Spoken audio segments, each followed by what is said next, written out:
Bonjour tout le monde, je suis Léna, la communicante de la délégation France Insoumise au Parlement européen.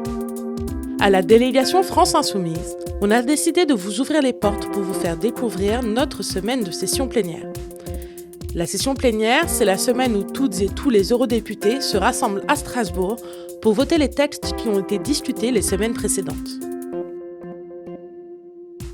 Cette semaine, nous avons un gros rapport sur les activités de la médiatrice européenne.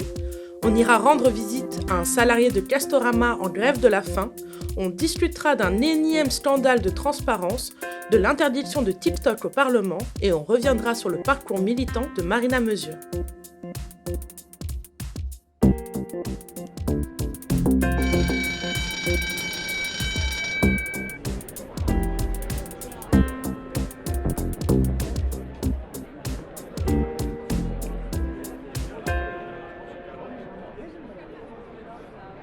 Nous revoilà à Strasbourg pour la plénière de mars. Je suis accueillie par un beau ciel bleu et des températures printanières. Le lundi, normalement, au Parlement, c'est une petite journée. On attend que toutes les équipes arrivent, on prend ses marques et en fin d'après-midi, l'hémicycle ouvre. Durant le week-end, on a appris quelque chose. Le DG de la direction des transports de la Commission a accepté pas moins de 9 voyages en classe affaires offerts par Qatar Airways. Un très généreux cadeau alors que M. Holloway négocie en même temps l'accord de libre-échange aérien entre l'Union européenne et le Qatar. Le conflit d'intérêts est donc évident, mais pour la Commission, tout est pourtant en règle. Car l'heureux bénéficiaire de ces billets payés par le Qatar Airways, M. Holloway, a reçu l'autorisation du directeur général MOV, c'est-à-dire lui-même. À votre avis, qu'a fait Manon Aubry ? Vous commencez à la connaître. Elle a demandé un nouveau débat. Je vais essayer d'avoir plus de précisions à ce sujet dans la journée ou demain. En attendant, je dois me rendre rapidement devant l'hémicycle où une autre élue de la délégation doit s'exprimer. Inscrit dans les traités et dans la charte, le droit de saisie du médiateur européen est une pierre angulaire du droit primaire de l'Union. Anne-Sophie Pelletier commence la semaine par un discours pour défendre son rapport sur les actions de la médiatrice européenne.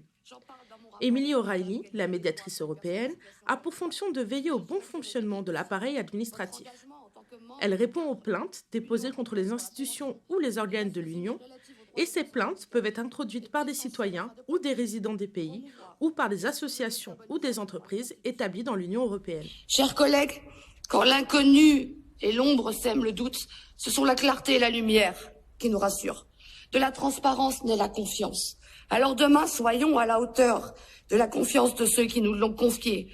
Confier les clés de la démocratie européenne. Montrons à nos citoyens que le Parlement peut parler d'une seule voix. Merci, madame. Rendez-vous demain pour le vote.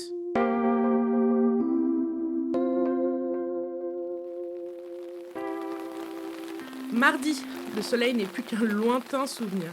Je découvre les belles averses du nord de la France. Un gros vote en perspective, celui sur le rapport de Anne-Sophie Pelletier. 602 voix pour, le rapport est adopté à la presque unanimité des députés de l'hémicycle. Je file rejoindre Manon Aubry à la sortie des votes. Encore un débat sur la transparence et pourtant encore plein de questions sur le water-polo. J'ai encore match de water-polo d'ailleurs cette semaine. Alors, c'est quand ? Demain soir. Mais c'est C'est le jour de l'aller-retour ? grève. Bah ouais, sauf que il y a manif, donc il faut aller à la manif. Mais j'ai aussi une réunion de négociation d'un texte super important que je négocie en ce moment sur le devoir de vigilance des multinationales. Et évidemment, j'espère que nos camarades de la CGT de piscine vont faire grève et que le match sera repoussé. Ça simplifiera mon organisation. Tu veux qu'on leur envoie un mail ? Ouais, pour leur dire de faire grève. Mais c'est vrai que j'ai pas de chance. Tous les matchs en ce moment, ils tombent pendant les sessions plénières. Comme je vous le disais un peu plus tôt, un nouveau problème sur la transparence a pointé le bout de son nez. D'ailleurs, en parlant du water-polo, il paraît que tu as encore demandé un débat sur la transparence. Est-ce qu'on retournerait pas le même épisode ? again. Alors, qu'est-ce qui se passe ? Moi, j'ai entendu parler de Qatar Airlines, de quelqu'un qui s'est auto-autorisé à prendre l'avion. Quoi ? Qu'est-ce qui se passe ? Bah, on a toujours dit que le Qatargate, ce qui avait été révélé, c'était que la face émergée de l'iceberg et qu'en réalité, sous l'eau, il y a des ramifications tentaculaires de ce scandale de corruption. Et donc, on a appris récemment que le directeur de la Direction générale des transports à la Commission européenne s'est fait payer 9 voyages en classe business, bien sûr, par Qatar Airways, pour aller au Qatar, évidemment, au même moment où il négociait un accord de libre-échange aérien, c'est-à-dire pour faciliter l'accès au marché aérien européen pour, devinez qui, le Qatar. C'est un léger conflit d'intérêts. Et quand on a posé la question à la Commission européenne, elle dit non, mais il n'y a pas de problème, ces voyages ils ont été validés. Et devinez par qui ils ont été validés? Par le même directeur général des transports. Donc, on marche complètement sur la tête. Non seulement on a un conflit d'intérêts manifeste, et en plus, on touche là du doigt le problème du contrôle des conflits d'intérêts au niveau européen, et particulièrement du côté de la Commission, qui repose sur le self-control.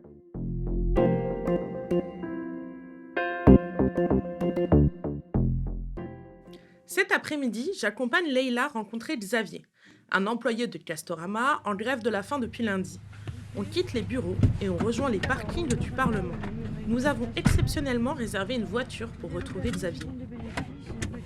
On va à Castorama parce qu'il y a une lutte des salariés là-bas et on va soutenir un salarié qui s'appelle Xavier et qui est en grève de la faim pour protester contre ces conditions de travail qui sont déplorables, alors même que Castorama appartient à un groupe britannique implanté dans plein de pays de l'Union européenne, mais fait le choix de donner des millions aux actionnaires, ouais, voilà, ouais, et rien du tout, des miettes dans les poches des salariés qui en fait maintenant là, avec je sais pas combien d'années d'ancienneté, ils ont des salaires de misère et donc Xavier et ses collègues ont décidé d'occuper le magasin, enfin il va nous en dire plus, et donc là il a commencé une grève de la faim hier.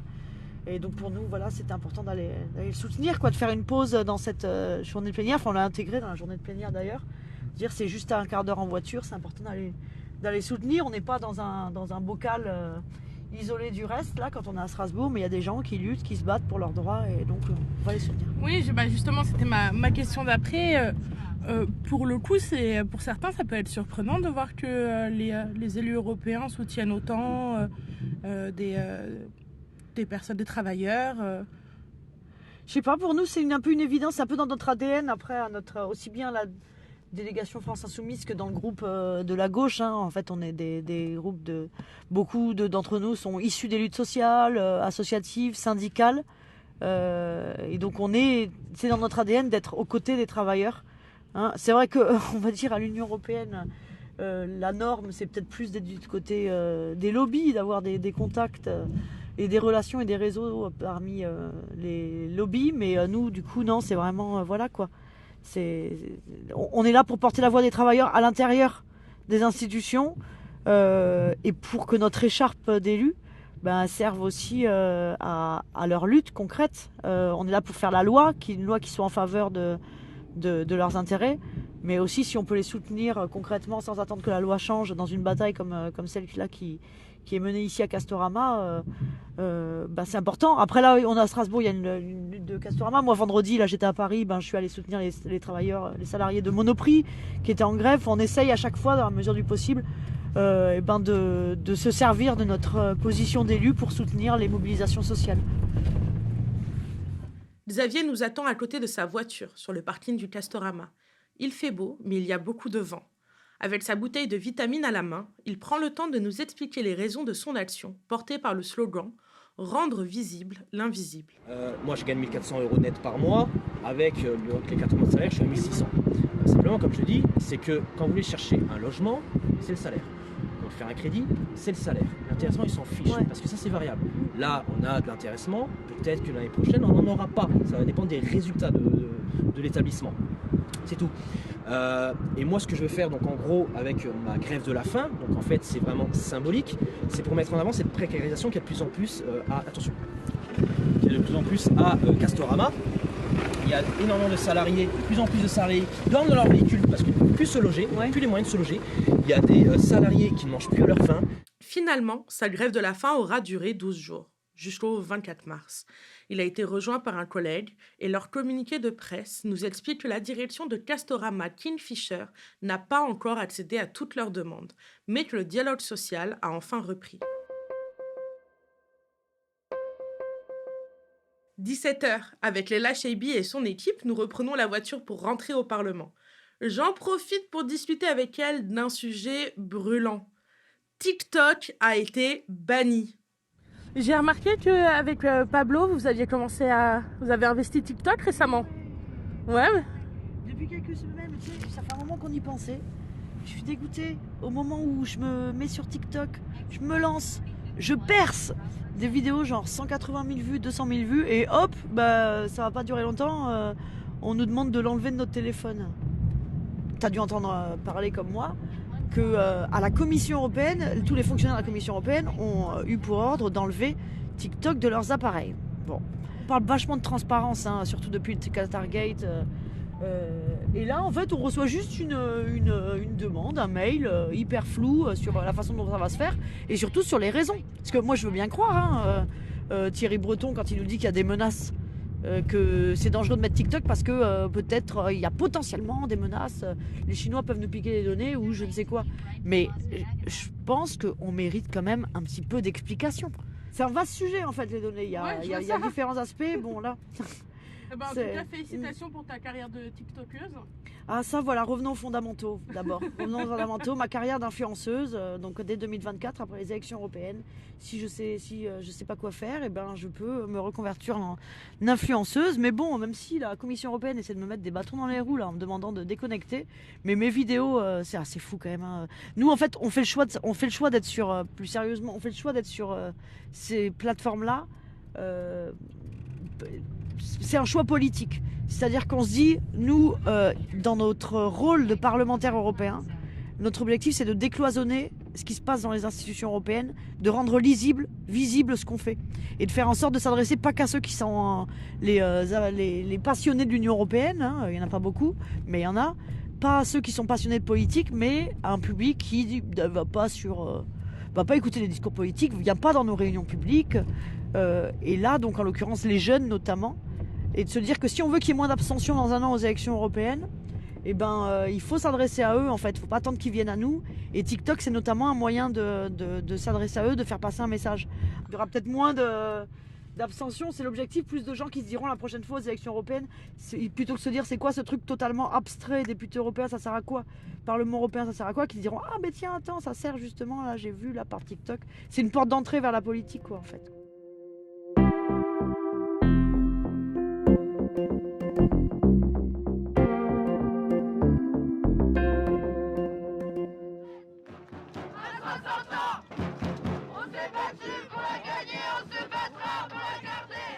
Mercredi, jour de manifestation contre la réforme des retraites. Il y a beaucoup de monde à la manifestation de Strasbourg. Aux côtés des élus de la délégation, d'autres députés européens, comme Marc Bottegna ou Miguel Urban Crespo, sont présents en signe de solidarité, mais aussi pour rappeler les intérêts communs de tous les travailleurs européens. Les attaques sur les droits sociaux se font partout, en Espagne, au Danemark ou en Allemagne. Et comme l'a dit Miguel Urban Crespo dans les dernières nouvelles d'Alsace, les victoires sont contagieuses. Alors si les Français gagnent contre cette réforme des retraites, ce sera une victoire pour nous tous. Je suis pressée de retrouver Marina Mesure au retour de la manifestation. Elle est députée depuis maintenant quelques mois et je suis curieuse de pouvoir en discuter avec elle. Alors c'était comment la manif, Marina ? Bah, c'était super, il y avait beaucoup de monde, de la détermination, encore un intersyndical uni et déterminé à faire plier le gouvernement, donc très enthousiasmant. Ça te parle, toi, les intersyndicales ? Oui, bah oui, évidemment, parce que en tant que membre de la CGT Construction depuis de nombreuses années, bah, j'ai mené ces batailles-là aussi à l'époque syndicalement. Maintenant, je les mène en tant qu'élu, mais c'est particulièrement important, je sais, d'avoir un syndicat uni pour pouvoir mener des batailles aussi importantes dans la société. Donc ça me parle et je suis contente de pouvoir les mener avec les syndicats maintenant avec ma casquette d'élu. On en avait discuté tout à l'heure et tu m'avais expliqué que du coup, toi, tu t'étais intéressée à l'Europe pour pouvoir justement faire aboutir en fait les combats syndicaux sur le terrain. Comment ça se passe maintenant ? Ça fait quoi, 6 ou 7 mois que tu es députée européenne ? C'est ça, effectivement. Et c'est vrai que c'est l'engagement syndical qui a fait que je me présente à un moment donné aux élections européennes, parce que je menais des combats depuis de nombreuses années aux côtés des travailleurs de la construction, et notamment des travailleurs détachés qui sont exploités par une directive discriminatoire qui a été C'est mise quoi en les place. travailleurs détachés exactement? Eh bien, les travailleurs détachés, ce sont des travailleurs qui vont, qui, par exemple, pour être extrêmement concrète, qui sont des travailleurs polonais avec un contrat de travail polonais qui travaillent pour une entreprise polonaise et qui, d'un seul coup, l'entreprise polonaise va gagner un marché en France et donc va venir avec ses travailleurs. Et le fait qu'elle vienne avec ses travailleurs, eh bien, la question qui a été posée au niveau européen, c'est quelle législation s'applique si les travailleurs viennent pendant un temps pour réaliser le marché et après repartent travailler dans leur pays d'origine. Ok. Et donc, c'est pour ça qu'on dit détachés, parce qu'ils sont détachés temporairement de leur lieu habituel de travail, qui est par exemple la Pologne, pour travailler pendant jusqu'à 24 mois en France, et après ils repartent. Et le problème qu'il y a eu, c'est que lorsqu'on a défini les législations, on n'a pas vraiment parlé de ce qui était rémunération, c'est-à-dire qu'on a dit les rémunérations, c'est pas forcément celles du pays dans lequel ils travaillent. Et donc ça a créé un système totalement discriminatoire, puisque du coup, les travailleurs en question n'étaient pas assujettis aux mêmes réglementations au niveau même comme du travail en fait que les travailleurs locaux, les travailleurs français en tout cas, puisqu'on prend le cas de la France et de la Pologne. Maintenant, moi je suis aussi sur des questions depuis que tu me demandais, depuis que j'ai commencé. Donc depuis que j'ai commencé, je suis sur les questions d'énergie beaucoup, puisque je siège dans la commission énergie. Et alors là, le lien évidemment s'est fait aussi avec les syndicats. C'est peut-être les premiers que j'ai rencontrés, les syndicats du secteur de l'énergie. Oui, on les entend bien en ce moment. C'est ça, on les entend bien et ils font des sacrées actions que je trouve merveilleuses d'ailleurs. Ils vont notamment, donc la CGT Énergie fait des actions de Robin des Bois de l'énergie, dans lesquelles ils vont aider par exemple des ménages à qui on a menacé de couper l'électricité ou le gaz. Ils vont les aider pour maintenir le gaz ou l'électricité. Ils ont passé des hôpitaux, des écoles en gratuité, parce que justement il y a l'explosion des prix et ce marché européen qu'on ne contrôle pas. Et bien derrière, ce sont les syndicalistes et les agents de ces entreprises énergétiques qui, du coup, aident les hôpitaux, aident les écoles. Ils ont aussi aidé, c'est ce qui a fait grand bruit, nos artisans boulangers, qui 80% d'entre eux sont menacés de fermeture liée à la crise énergétique. Là encore, ils les ont fait passer en tarif réduit. Donc en fait, ils prennent des risques parce que les agents prennent des risques quand ils font ces actions coup de poing. Et en même temps, quand l'État ne fait rien, du coup, ce sont... C'est de l'auto-organisation. C'est ça, exactement.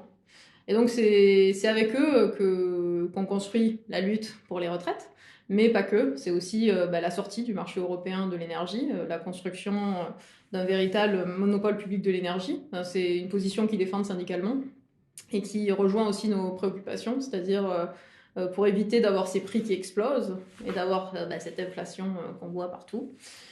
Eh bien, il faut qu'à un moment donné, on récupère un contrôle public de la production et de la fourniture d'électricité. Et ça, c'est le combat qu'on va commencer. Il y a une réforme du marché de l'énergie qui va commencer cette semaine, puisque la Commission a présenté sa feuille de route, qui est très mauvaise d'ailleurs, le 14 mars. Donc maintenant, dans la Commission ITRE, nous allons pouvoir discuter de tout ça et essayer de faire changer les choses, c'est-à-dire de proposer un autre modèle qui n'est pas celui du tout proposé par la Commission européenne, et on le fera avec notamment les organisations syndicales qui se battent sur le terrain pour aider toutes celles et ceux qui subissent justement l'inaction de l'Europe sur les questions énergétiques. Donc tu es devenue députée européenne, mais toujours syndicaliste en fait dans le fond. Oui, officiellement, je ne le suis plus parce que je ne peux pas garder ma carte syndicale, puisqu'on adhère au syndicat quand on appartient aussi à une entreprise, je ne suis pas. Mais évidemment, je suis très proche des organisations syndicales, au niveau français, mais aussi européen et international. Oui, on a vu la vidéo la semaine dernière, c'était impressionnant. C'est beau d'avoir reçu des soutiens d'organisations syndicales à travers le monde, d'Asie, d'Afrique, d'Amérique, parce qu'ils comprennent tout à fait que l'enjeu des mobilisations en France est crucial pour le monde entier. Pourquoi ? Tout simplement parce que si dans les pays où on a eu des conquêtes sociales importantes, parce qu'on s'est battu pour les avoir, eh bien on recule, ces pays-là qui tendent qui tendent vers ce progrès social, ils savent très bien qu'ils sont entravés pour avoir un jour ces conquêtes. Donc c'est pour ça que c'est un combat internationaliste, et ces syndicalistes l'ont tout à fait compris, et c'est pour ça qu'ils nous soutiennent. Les premières mobilisations étaient extrêmement poignantes et bouleversantes quand on a vu ces travailleurs du Bangladesh, un des pays les plus pauvres au monde, qui ont défilé dans les rues avec cette banderole pour dire solidarité avec les travailleurs français mobilisés contre la réforme des retraites. C'est la beauté de la construction de tout ce qu'on est en train de faire. C'est-à-dire, on a aujourd'hui besoin de se battre partout pour la même chose, pour la bifurcation sociale, pour la bifurcation évidemment écologique aussi. Et c'est pour ça que le combat que nous menons est international et que tous ces pays nous soutiennent dans le combat, comme nous les soutiendrons dans les combats qu'ils ont à mener aussi, eux, dans leurs pays respectifs.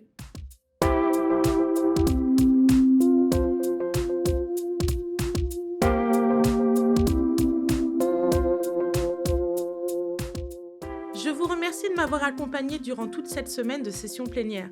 Si vous souhaitez poser une question à un ou une de vos eurodéputés de la France Insoumise, je vous invite à nous écrire sur les réseaux sociaux @DFI Europe sur Facebook, Twitter et Instagram.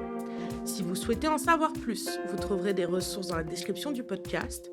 Et pour ne manquer aucun épisode, suivez-nous sur votre plateforme d'écoute préférée, Spotify, Apple ou Deezer. Et tant qu'à faire, si vous avez aimé, likez, commentez et partagez. Les Insoumis en plénière, le OFF, est une émission proposée par la délégation France Insoumise au Parlement européen et The Left et réalisée par Thomas Louz. À très vite pour vivre avec moi la prochaine session plénière.